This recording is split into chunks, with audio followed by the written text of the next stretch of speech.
Our next speaker will talk about the updates on employees' compensation program. To talk on behalf of Executive Director Stella Z. Banawis is the Deputy Executive Director of the Employees Compensation Commission, Attorney Jonathan T. Villasoto. Bukas na araw po sa ating lahat at palugod po nating binabati ang ating po mga panauhin at sa mga kalahok po na ngayong ika-17, ika-17 National Occupational Safety and Health Congress. Ngayon po September 28, 2021.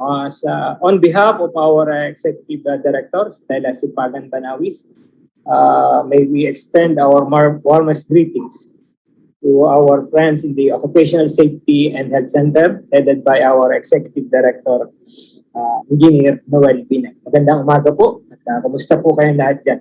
So, ang ating pong topic ngayon ay tungkol po sa mga policy responses during this COVID-19 pandemic. So ito po ang ating outline ng ating pong presentation. We will give a brief background on the Employees Compensation Program, and then we will enumerate po yung ating pong mga policy responses in this time of COVID pandemic, starting with the enumeration of several resolutions related to this COVID-19 pandemic. And then we will proceed with the providing information on easy benefits and filing process. Next slide. So on the screen po, according to the experts, Social Security is a basic human right. But before we proceed, may we mention the basic constitutional provisions pertaining to social justice. Alam niyo po mga kababayan, meron po tayong mga bahagi ng ating Constitution, in particular po sa tinatawag na Declaration of Principles and State Policies. Kabilang po doon yung pong pagrespeto ng Estado sa dignidad ng bawat mamamayan at nandun rin po yung pagkilala sa mga karapatang pantawa. Patungkol po sa ating mga manggagawa, nandiyan din po ang basic constitutional provisions on protection and promotion of welfare of all workers. Next slide. So on the screen po, ilan lamang po ito sa mga tinatawag po nating mga facts tungkol po sa ating state insurance fund na kung saan po nanggagaling ang ating po mga benepisyo patungkol po dito sa Employees Compensation Program. Bahagi po ng ating slides sa mga figura, mga datos patungkol po sa bilang ng mga membro sa GSIS, sa SSS, at ang kasalukuyan pong halaga ng ating pong state insurance fund sa pribado at pampublikong sektor na sa ngayon po ay nasa pangalaga ng dalawang ahensya, ang GSIS sa pampublikong sektor at ang SSS sa pampribado sektor. Next slide. Okay. So before we proceed, let us have as a way of a background there. We have a video, animated video po on the Employees Compensation Program. Doble kayod so you can flex something in the future. Okay lang yan. Basta ingat lang tayo parati ha. At lagi nating tandaan na may ECC na handang umagapay sa'yo. Wait, sino nga ba si ECC? Ang ECC o Employees Compensation Commission ay ang government agency na nagpapatupad ng ECP o Employees Compensation Program. Ang ECP ay benefits sa mga empleyadong nagkasakit, na-aksidente o namatay dahil sa trabaho. Pero bes, huwag kang malilito. Ang ECC ay hindi pareho sa SSS at GSIS. To make it simple, ang ECC ay kahanay ng SSS, GSIS, Pag-ibig at PhilHealth at isa ring social security institution ng gobyerno. Ang ECC ang gumagawa ng mga policies and guidelines tungkol sa Employees Compensation Program. ECC rin ang nagre-review ng lahat ng Employees Compensation claims na disapproved ng SSS at GSIS. ECC was established in 1975 at sa loob ng mahigit na 4 decades, more than 6 million claims na ang natulungan ng ECC na umaabot na rin sa halagang 39 billion pesos. Noise, di ba? Kung private employee ka, pwede kang sabay mag-claim ng EC at SSS benefits. Double recovery of benefits. Double ang compensation. Kung empleyado ka naman ng gobyerno, maaari kang pumili kung GSIS o Easy Benefits ang i-claim. Ito ay dahil sa exclusiveness of benefits policy ng GSIS. Ang pinagkaiba ng ECC sa ibang social security institutions ay employer ang nagko-contribute para sa premium contribution mo. Ibig sabihin, hindi ito kinakaltas sa sweldo mo at wala ito sa payslip mo. Employer mo mismo ang nagbabayad ng iyong easy premium contributions. Sa madaling salita, sagot ka ni boss. Sa private sector, 10 pesos per month ang contribution ng iyong employer kapag ang sahod mo ay mababa sa 14,750 pesos. 30 pesos per month naman ang contribution ng iyong employer kapag ang sahod mo ay 14,750 pesos o higit pa kada buwan. Kung sa gobyerno ka naman nagtatrabaho, 100 pesos per month ang contribution ng iyong opisina, regardless kung magkano ang sahod mo. Ang maganda pa sa Employees Compensation Program ay sa unang araw mo pa lang ng trabaho ay covered ka na. O di ba? Protected ka na agad. For more information, pumunta lang sa pinakamalapit na ECC office sa inyong lugar. Remember, kahit may ECC, lagi ka pa rin mag-ingat, ha? Okay, thank you. But before we proceed sa ating po mga kababayan, at may we emphasize certain pertinent facts based on our animated video. Importante po ito para po mailagay natin sa tamang konteksto ang ating pong pinag-uusapan. First, EC Employees Compensation Program aims to provide disability or death benefits due to work-connected sickness or injury. And then, EC benefits are distinct and separate from SSS and GSIS benefits. Insofar as government agencies are concerned, which are related to the implementation of Employees Compensation Program, for the private sector, SSS serves as the implementing agency. For the public sector, GSIS serves as the implementing agency. And the Employees Compensation Commission serves as the appeal and policy-making body of our Employees Compensation Program. So far as remittance of EC contributions is concerned, as mentioned in our video, ito po ay tanging at bukod-tanging obligasyon lamang ng ating po mga employers sa pribadong sektor at sa lahat naman po ng mga nagtatrabaho sa gobyerno. Kaya ito po ay, kabilang na po ang mga uniformadong personel, ito po ay obligasyon ng ating po mga respective government agencies. So, to reiterate, ECP covers all civilian employees in the government with GSIS coverage, including uniformed personnel.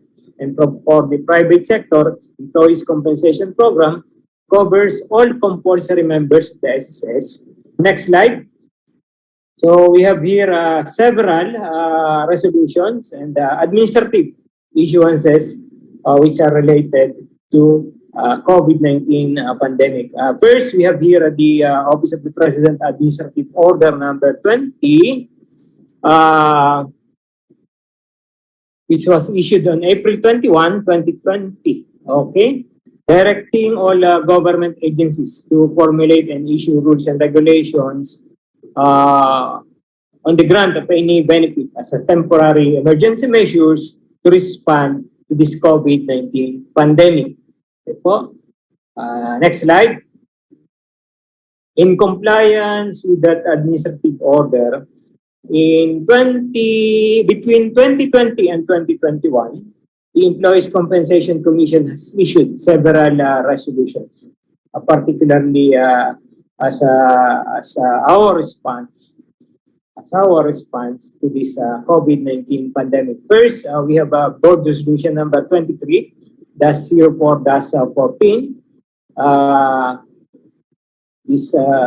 In this resolution, the Commission has approved the inclusion of COVID-19 in the list of occupational and work-related diseases. Before we proceed, may we mention the relevance or significance in the inclusion of any disease in that list of occupational and work-related diseases. Insofar as our jurisprudence or pertinent rulings of the Supreme Court are concerned, there is a disputable in the event that an illness has been considered as included in that list.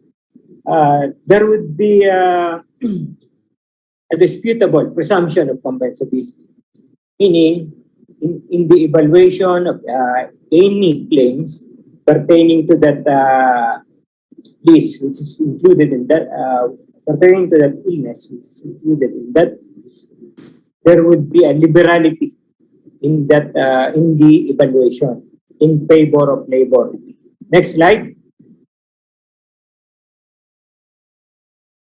So on this slide po shows the figures, particularly on the number of the beneficiaries and the total amount which were granted to our beneficiaries related to work-connected COVID-19.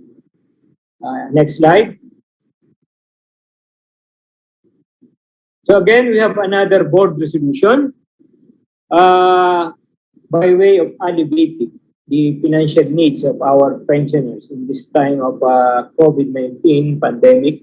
The Employees Compensation Commission, or the Commission, has issued Board Resolution number 2021-04-13, or authorizing the grant of one-time top-up cash assistance of 30,000 for claimants in the private sector with approved temporary total disability benefits and or death with funeral benefits due to work-related COVID-19. May we emphasize that this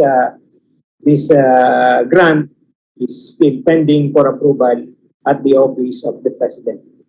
Next slide. So we have here another board resolution. As we have mentioned, this resolution aims to assist our pensioners in the private and public sectors. In summary, this resolution authorizes the grant of one-time financial assistance in the amount of 20,000 pesos to all qualified easy pensioners in the private and in the public sector. Next slide. So what are the other policies as our response to COVID-19 pandemic? We have here Board Resolution number 20-03-06 for extending the payment deadline for remittance of easy contribution for our employers. And then we have another Board Resolution number 20-03-07 which aims to expedite the processing of easy claims of workers for diseases acquired in the line of duty during outbreaks, epidemics, and pandemics. Next slide. So again, we have two board resolutions. First, Board Resolution number 20-07-12, prescribing the guidelines on the interruption of the prescriptive period for the filing of employees' compensation claim. As a general rule, our prescriptive period in the filing of easy claim is within the period of 3 years. But because of this pandemic and to ease the burden of our claimants, the Employees Compensation Commission deems it more prudent to give leeway to our claimants in the filing of easy claim. So in effect, suspended po ang ating prescriptive period during the entire duration po ng declaration of public health emergency due to COVID-19 pandemic. So another board resolution is is number 20-07-13, or granting of easy funeral benefits despite the absence of proof of expenses to funeral services. Previously, we required the submission of official receipts for funeral expenses for all to all qualified beneficiaries who receive easy death benefits. But because of this pandemic, again, in order to alleviate the suffering of our qualified beneficiaries, the Commission has dispensed the submission of official receipts. In the event that the death would be declared as work-connected, automatic na pong ibibigay ang ating pong easy funeral benefits in the amount of 30,000 pesos for both public and private sectors. Next slide. So another board resolution, number 21-03-09, we have here the policy on compensability or disability or death due to injuries within while in the performance of their duties in their residences. Particularly po nag-a-apply ito dun po sa mga naka-work from home arrangement in accordance with our Telecommuting Act and in accordance with the CSC resolutions authorizing the observance of work from home arrangement in this time of COVID-19 pandemic. So in the event that an employee or a worker was authorized to render his duty in his or her residence, kung may mangyari man pong aksidente, posible po yung pagmulan ng benepisyo sa ilalim ng Employees Compensation Program. Another board resolution is number 21-03-08, granting of compensation under PDC number 626 to all serious adverse events due to inoculation. Kung mayroon man pong komplikasyon, ating po mga bakuna dahil po sa COVID-19 at yan po ay nangyari sa ating po mga covered members, posible pong pagmulan din yan ng easy benefits. Next slide. So, we will play another po on the succeeding presentation. We have another animated video describing or showing the process of filing of easy claims as well as the corresponding benefits under the Employees Compensation Program. Okay? Nagkasakit o na-aksidente sa work? Don't worry! May ECC na handang tumulong sa'yo. Ang ECC o Employees Compensation Commission ay ang government agency na nagpapatupad ng ECP o Employees Compensation Program. Maliban pa ito sa makukuha mong benefits from SSS at GSIS. Kapag nagkasakit o na-aksidente sa trabaho, merong loss of income benefit na pwedeng maklaim. Merong 3 klase nito. Una, temporary total disability o sickness benefit kung saan ikaw ay nagkasakit o naaksidente at kinakailangan mong umabsent ng ilang araw hanggang 8 buwan. Pangalawa, permanent partial disability. Ito ay kapag may nawalang parte sa katawan mo o kaya function ito. Pangatlo, permanent total disability o yung kapag di ka na makabalik sa trabaho dahil sa sakit o aksidente. Maliban sa loss of income benefit, meron ka pang makukuhang medical benefit from ECC. Ito ay reimbursement sa mga nagastos mo sa gamot pati na rin sa ospital at medical care. Kung ikaw naman ay nagkaroon ng permanent disability, may karagdagang benepisyo ka pang makukuha mula sa ECC. Ito ay ang Carrier's Allowance, kung saan magkakaroon ka ng karagdagang 1,000 pesos per month. Kagaya ng SSS at GSIS, mayroon ding death and funeral benefits mula sa ECC kung work-related ang sanhi ng pagkakamatay ng employee. Sa private sector, doble benepisyo ito dahil iba pa ang death and funeral benefits ng ECC sa SSS. Samantalang sa public sector, ay funeral benefits lamang ang pwedeng sabay na i-claim. Pagdating sa death benefits o pension, ay pipili ang iyong beneficiary kung EC o GSIS benefits ang kukunin. Ito ay dahil sa exclusiveness of benefit policy ng GSIS. Maliban pa sa mga yan, meron ding rehabilitation services ang ECC para sa mga PWRDs o persons with work-related disabilities. Kabilang sa mga rehab services na ito ay free psychosocial support, physical o occupational therapy, vocational at livelihood training, at assistive devices gaya ng prosthesis at wheelchair. For more information, pumunta lang sa pinakamalapit na ECC office sa inyong lugar. Remember, kahit may ECC, lagi ka pa rin mag-ingat ha! Ikaw ba ay empleyadong nagkasakit o naaksidente nang dahil sa trabaho? Alam mo ba na maliban sa SSS at GSIS benefits, ay may karagdagang benepisyo ka pa na maaaring makuha mula sa Employees Compensation Program? Tama! Covered ka ng ECC, basta mandatory member ka ng GSIS at SSS. Kasama ang mga self-employed members, sea-based OFWs, mga kasambahay, at lahat ng mga uniformadong personnel ng AFP, PNP, BJMP, at PFP. So, paano nga ba makakapag-claim ng easy benefits?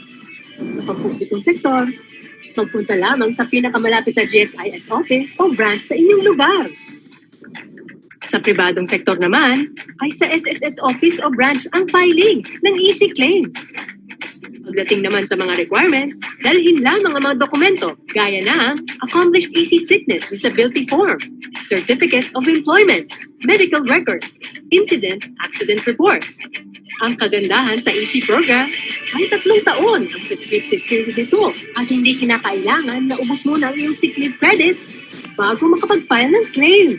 O diba? Good news! Sakali naman na ma-disapprove ang iyong EC claim sa SSS o GSIS ground, maaari kang mag-file ng motion for reconsideration sa main office ng mga ito. Pero kung denied pa rin ang kanilang decision, maaari kang umapila na mismo sa opisina ng Employees Compensation Commission. Dalhin o email lamang ang iyong mga dokumento at ang denial letter ng iyong EC claim mula sa SSS o GSIS upang maproseso ang inyong apila. For more details, follow and messages on our official Facebook page at ECC Official or search for the Employees Compensation Commission. Remember, kahit may ECC, lagi ka pa rin mag-ingat, ha? Thank you. We proceed with our next slide. Okay, we have mentioned po yung ating mga related benefits. Kabilang na po yung tinatawag nating cash assistance. Kung sakasakali po meron tayong approved easy claims, either in the SSS or GSIS, maaari po kayong mag-apply ng ating po tinatawag na cash assistance sa ECC. On the screen po, nandiyan po ang ating mga requirements. For approved disability benefits, meron po mga possibility po tayo makatanggap ng amount na 10,000 pesos. For approved easy death benefits, ang mga beneficiaries po ay maaari makatanggap ng 15,000 pesos. So, we proceed on our next succeeding slide. For the few remaining precious minutes allotted to ECC, banggitin lang po natin, easy benefits are distinct and separate from SSS and GSIS benefits. Ang contribution po nito ay nanggagaling lang sa ating mga employers. For the private sector, nanggagaling lang po sa ating mga respective agencies sa ating pong public sector. So, ang ating pong venue of filing for the private sector, SSS. For the public sector, ang venue po ng filing ay GSIS. So, in terms of purpose, paano po natin madidistinguish ang easy benefits sa SSS or GSIS benefits? Tandaan lang po natin, ito po ay patungkol lamang sa mga work-connected disability or death due to sickness or injury. Yan lamang po ang tangi at bukod tanging dahilan ng pagbibigay ng benepisyo. Maaaring nyo sabihin nyo na napakaganda ng programa, pero ganun pa man, kinakailangan din po nating mag-ingat, lalong-lalo na po sa panahon ngayon. So maraming salamat po sa pagkakataong pinagkaloob po sa Employees Compensation Commission at tayo po ay maging ligtas sa lahat ng pagkakataon. Maraming salamat po. Thank you, Deputy Executive Director Villasoto. For our open forum, may we now call on our moderator for the session, the Executive Director of the Occupational Safety and Health Center, Engineer Noel C. Binag. Again, thank you to our very insightful resource speakers. Let us all give them virtual thumbs up and a round of applause. The next speaker was Attorney Jonathan Villasoto. Comprehensive discussion regarding the OSH programs, ECC policy response to COVID-19 pandemic, and the process on how to file EC benefits have greatly impacted us in a way. We have learned that workers or their dependents should be provided with just benefits in rehabilitation related services in the event of work-related injuries and accidents. Moreover, now that the services in the event of work-related injuries, we recognize that COVID as a compensable work-related disease, and the ECC will continuously work to improve its policy services to better serve the Filipino workers, especially during this trying time. Again, now let's start with question and answer portion. Directed to Attorney Jonathan Villasoto of ECC. from Mark Esteban via Zoom. For the close contact personnel of confirmed case in the workplace, may they also be allowed to claim ECC? Good morning po. On the condition that they have that they were found positive for COVID-19, they may file their EC claims.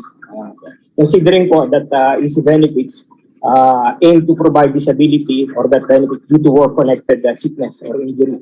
So as such, we need this submission of proof showing that we were found positive. Otherwise, our medical evaluators may not be able to determine the compensability of that illness.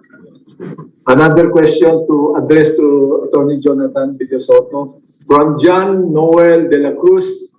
Sir, if, for example, the employee is hired under a job order in a government, are they also covered on your ECC?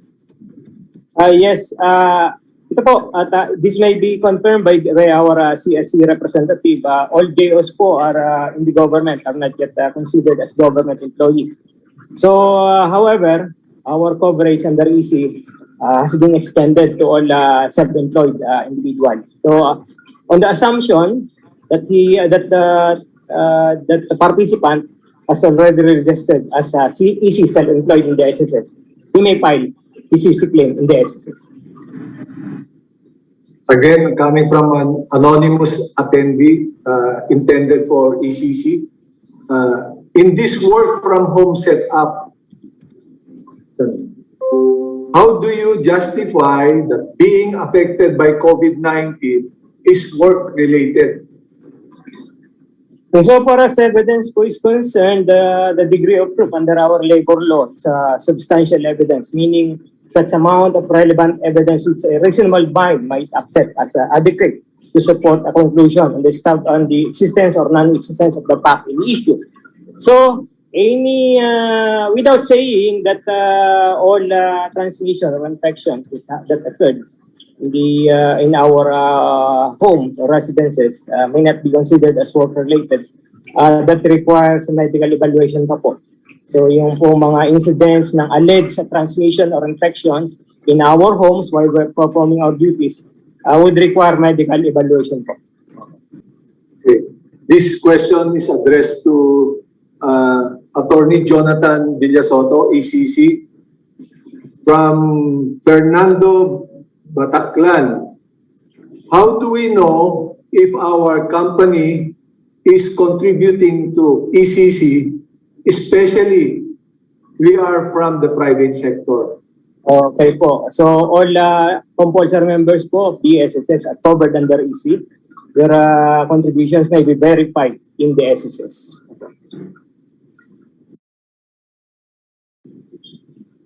Another question coming from Shaira Jane Nesas, again addressed to ECC. Who will determine that the COVID-19 case is work-related? Do we have procedures on determining work-relatedness of COVID-19 cases? On the question on who determines the initial and exclusive jurisdiction on the evaluation of EC claims reside in the SSS as implementing agency of the Employees Compensation Program in the private sector. On the question, how do we determine, insofar as PD 626 is concerned, or the Employees Compensation Law, we determine the compensability of an illness, either the inclusion of that illness in the list of occupational and work-related diseases subject to satisfaction of conditions. In the event that such claimed illness is not yet included, we determine the compensability of that illness under the increased risk theory, meaning the claimant must prove that the working conditions increase the risk of contracting the symptoms of that illness. Once again, we would like to express our warmest and most sincere appreciation to all of our Plenary One Resource speakers for gracing the 17th National Occupational Safety and Health Congress. Your discussions and presentations were very informative and enlightening. Asek Copueco, Attorney Escudero, Attorney Villasoto, and Superintendent Tunas. We thank you for gracing our 17th NOSH Congress and imparting to us knowledge and your expertise. Indeed, this is a worthwhile experience. You all have helped us learn and appreciate the innovations of the occupational safety and health governance. Maraming salamat po.